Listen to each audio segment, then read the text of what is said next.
कोणताही लिटरेचर असेल गाईस, पोएम और बुक्स असतील और other forms of literature, they are all real reflections of the society. जर तुम्हाला पास्ट मधली किंवा कंटेम्पररी सोसायटी कशी आहे जर का हे जाणून घ्यायचं असेल तर what you have to you simply refer their contemporary books है ना. आणि तिथून तुम्हाला सोसायटीचा स्ट्रक्चर, इकॉनॉमी, ऍडमिनिस्ट्रेशन, पॉलिटी या सगळ्याच गोष्टी फार इलॅबोरेटिव्ह वेने ठीक आहे कळू शकतात. ओके, तो GS1 मध्ये आपल्या एक्झाम पर्स्पेक्टिव्ह मध्ये एक फार इम्पॉर्टंट क्रिटिकल लिटरेचर आहे जो 3rd BC to 3rd AD ठीक आहे, almost for 500-600 years was noted. Various conferences were held in order to identify or develop the very landmark literature ज्याला म्हणतो आपण संगम लिटरेचर है ना, ज्याला आपण संगम लिटरेचर म्हणतो. तो संगम लिटरेचर त्या कंटेम्पररी तमिळ सोसायटीचा रिफ्लेक्शन आहे. याच्यावर बेसवर हा बघा क्वेश्चन विचार कसा. Discuss the significance of Sangam literatures in understanding early Tamil society, economy and polity. तो मग आता क्वेश्चन 10 मार्क आणि 150 वर्ड साठी क्लिअर असेल आपला. 20-25 वर्ड इंट्रोडक्शन असेल, 20 एक वर्ड कन्क्लुजन असेल आणि the rest you will find एक 100-120 वर्ड्स आपल्याकडे असतील. 100 वर्ड्स इन फॅक्ट जे आपण बॉडी मध्ये एक्सप्लेन करणार आहोत. ठीक आहे. सो डिमांड काय, demand is very much clear की आपल्याला इथे कसा संगम लिटरेचर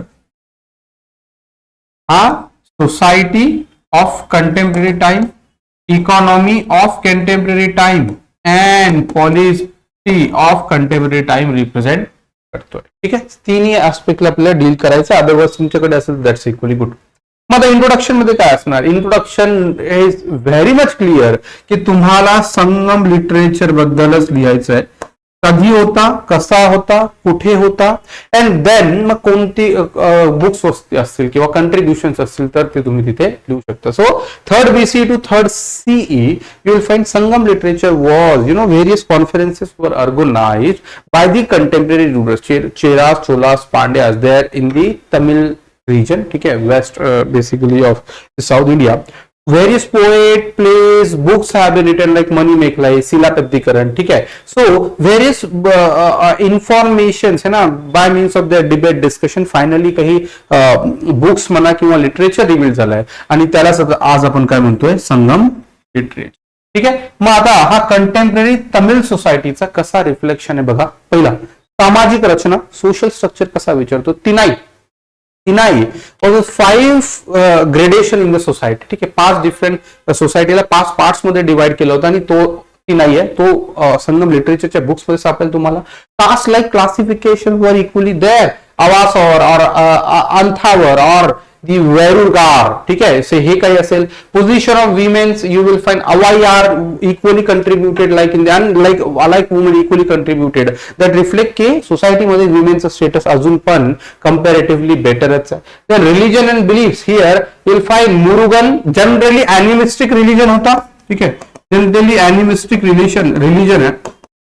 बट मग विथ टाइम हावेअर मग काही लोकल गॉड म्हणा गॉडेस सुद्धा असतील. मुरुगन असेल शिवा, वरुणा और पोट्टावराई. ठीक आहे, मग हे वॉर गॉडेस सुद्धा रिकॉग्नाइज होते. इनफॅक्ट बुद्धिझमने फार जास्त इन्फ्लुएन्स केलाय सिलापद्दीकरम आणि मनी मेकलाई या टेक्स्टला. ठीक आहे, सो तो सुद्धा तिथे एक इम्पॉर्टंट पॉइंट आहे जो आपण इथे घेऊ शकतो.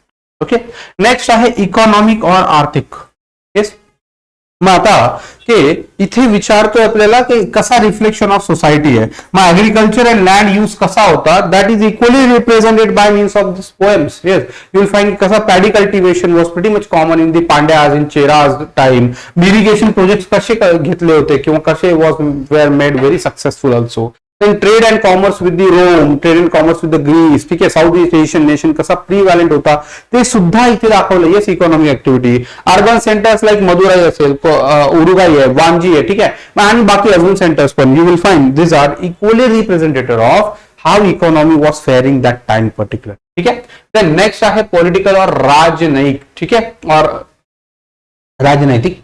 सो हिअर काय असणार, मग कसा रूल होता, डायनास्टिक रूल होता, हेरिडेटरी रूलर्स होते, चोला, चेराग आणि पांड्याचे तिन्ही मेन किंगडम जे असतील. मग गव्हर्नन्स आणि ऍडमिनिस्ट्रेशन कसा होता, तर पहिले मोनार्क होता. So monarch basically hereditary monarch असतील तिथे, मग त्यांची किंगची 5 मेंबर काउन्सिल्स होती, ठीक आहे. आणि मग ते काय करायचे, मिळून डिसिजन्स घ्यायचे. आणि अल्टिमेटली मग इथे डिव्हिजन सुद्धा असायचे in order to districts, divisions or kind of districts, की जिथे मग हे रुलिंग साठी काय असतील, कम्पॅरेटिव्हली इझी आणि एफिशियंट असतील. So that was the overall political structure. Okay, I hope तिन्ही जे डिमांड पार्ट आहेत ते आपण ऍड्रेस केलेत. मग आता पॉइंट आलाय कन्क्लुजन. ठीक आहे, इथे बघा तुमच्या इथे एक्सप्लेन करताना व्हेरियस टेक्स्टचे नाव, पोएटचे नाव यायलाच पाहिजे, तरच आन्सर बेटर आणि परफेक्ट असेल. मग आता कन्क्लुजन काय, की फक्त मग इकॉनॉमिक पॉलिटिकल रिप्रेझेंट करत होता का, तर नाही. इथे मग तो एन्व्हायरमेंटल कन्सर्न्स पण रिफ्लेक्ट करत होता, इक्वली तो डिझास्टर आणि तो कन्सर्न पण रिफ्लेक्ट करत होता. Then you will find cultural emancipation म्हणजे किंवा कल्चरल डेव्हलपमेंट कशी होती सोसायटीची, ते सुद्धा रिफ्लेक्ट करत होता. ठीक आहे, आणि बाकी अजून काही ऍस्पेक्ट्स आहे. So the literature, Sangam literature in that sense a mirror of Tamil society ना, early Tamil society in fact. So मग तो आपण 100% रीड करू शकतो by means of this Tamil. I hope you guys got it, how we can fit it into the structure. Subscribe करायला विसरू नका, share सुद्धा करा, so that everyone else will get benefit of.